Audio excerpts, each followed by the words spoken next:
All right. So I had a recommendation from the Chakrayist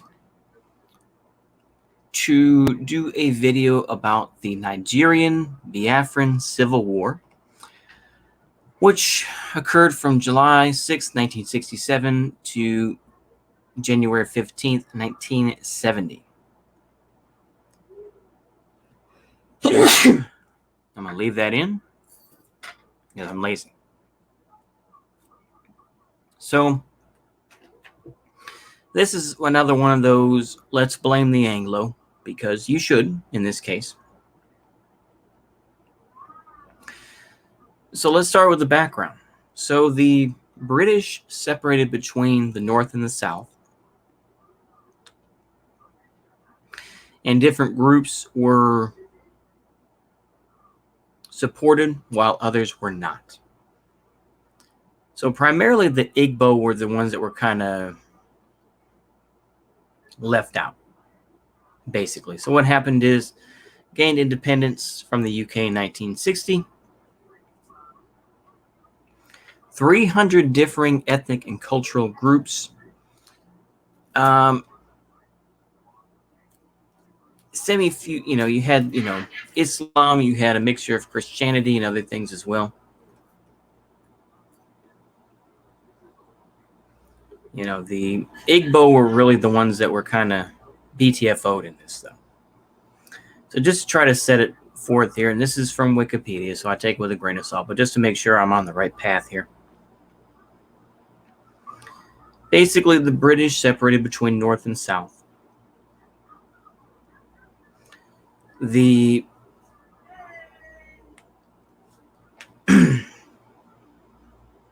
is primarily, it's simplified to the Yoruba and the Igbo.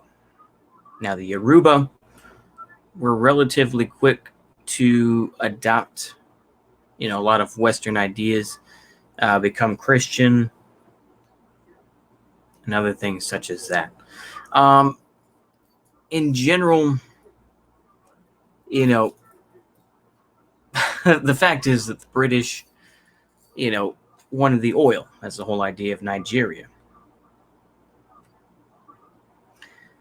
So they separated between North and South. They were able to, kind of just separate these folks out.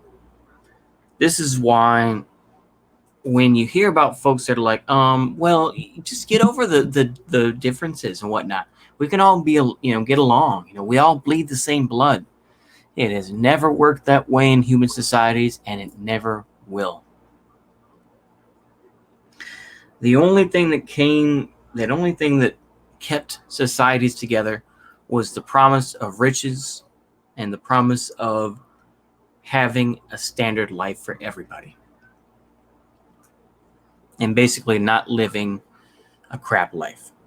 That's basically it. That's why the United States has lasted as long as it has, because you could talk about racial injustice all day, but the thing is, though, what's really kept things going is that, food keeps coming on the table.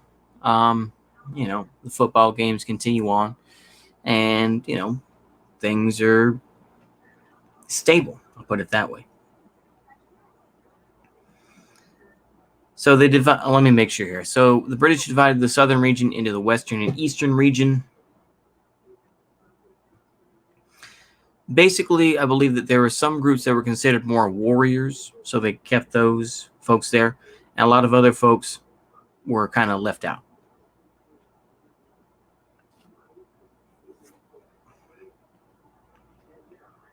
So it sounds like the British favored the Yoruba in general, and the Igbo were forgotten, and they were ignored. I think I could simplify. Oh, here we go. Using the Marshall races theory, yeah. So this is kind of like the caste system that existed. Here we go.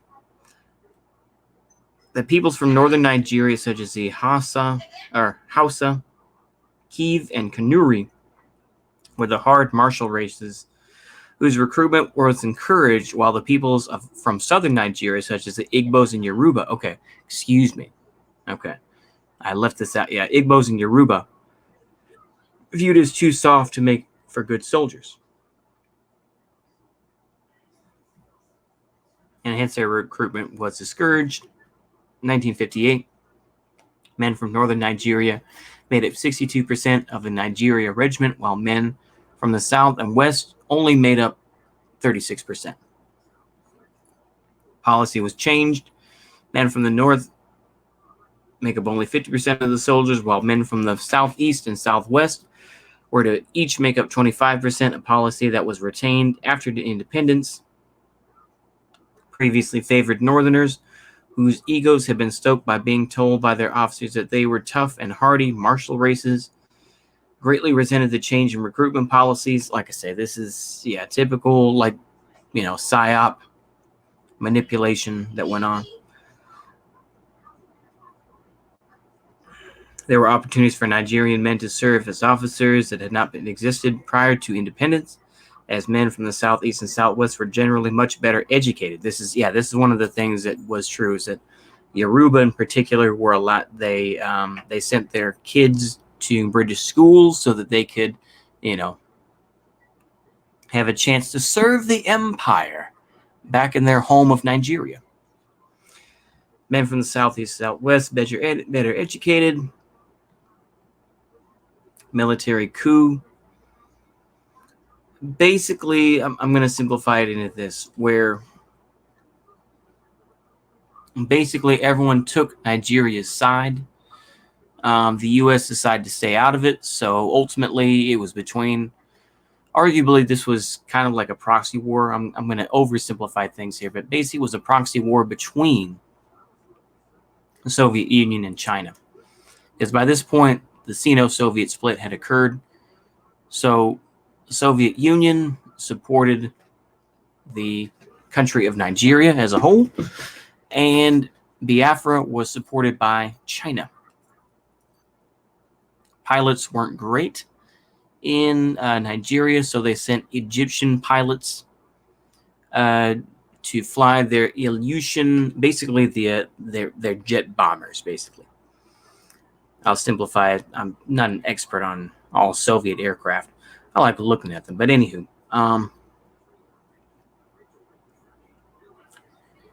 so I mean, like I say, they were able to get support from the Soviet Union. The Soviets were saying, hey, you don't have to be a socialist. You don't have to be a communist government to get this stuff. You can just give it to us. We're just here to help you. So huge amount of atrocities occurred in the South. Igbo nationalism really came from that. This is more of like I would compare it to maybe like the Palestinian sort of nationalism, I would say. More of a oppressed nation nationalism. Eastern media repeatedly showed humiliating posters and cartoons of the slain northern politicians. Persecution of Igbo was immense. Pogroms in the north killed an estimated 8,000 to 30,000 Igbo, half of them children, and caused more than 1 million to 2 million to flee to the eastern region. Foreshadowed by months of intensive anti-Igbo and anti-Eastern conversations among Tiv, Idoma, Hausa, and Northerners. There's a lot of different groups.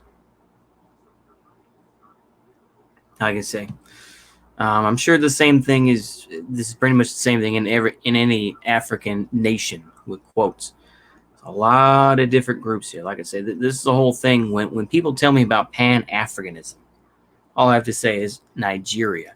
Tell me about Nigeria and your imagined Pan-Africanism. It's the same thing with Pan-Europeanism. It's cringe. It's ridiculous. It'll never happen the way you think it will. Basically, UK would still maintain the highest level of influence over Nigeria's highly valued oil industry through Shell BP, and the Soviet Union supplied the Nigerian government, especially by military supplies. The Nigerian army was completely unready for war. The Nigerian army had no training or experience of war on the operational level, still being primarily an internal security force. Social status in the army was extremely important, and officers devoted an excessive amount of time to ensure their uniforms were always immaculate.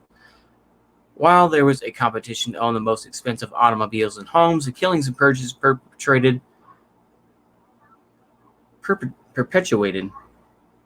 during the two coups of 1966. It killed most of the Sandhurst graduates. And because the thing is, they only had like 2 graduates from Sandhurst like each year, something like that. So very weird. For those that don't know, Sandhurst is basically like the West Point of the Brits, except older and stodgier, if that's possible. But yeah. The same problems that afflicted the Federal Army also affected the Biafran Army, even more, whose officer corps was based around former federal Igbo officers. The shortage experienced. Yeah. Basically, Biafrans responded with an offensive on August 9th of 1967.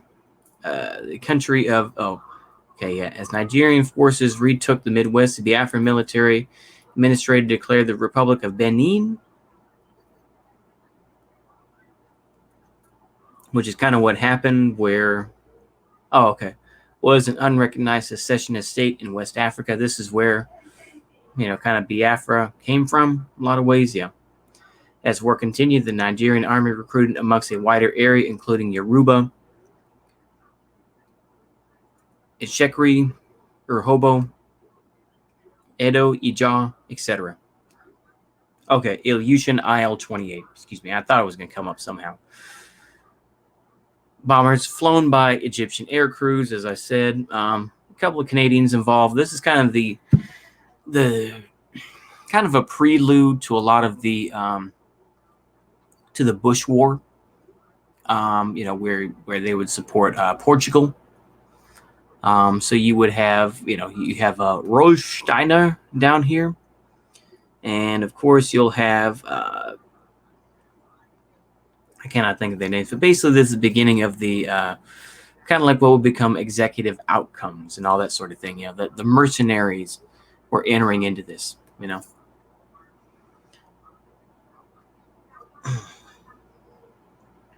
Especially his frequent executions of his own officers had a disastrous impact on the morale of the Biafran officer corps. Well, yeah. Oil, of course, as always, yeah. Bonny Island was a big place where oil still is, I imagine. Ethnic minorities, huge issue. But yeah.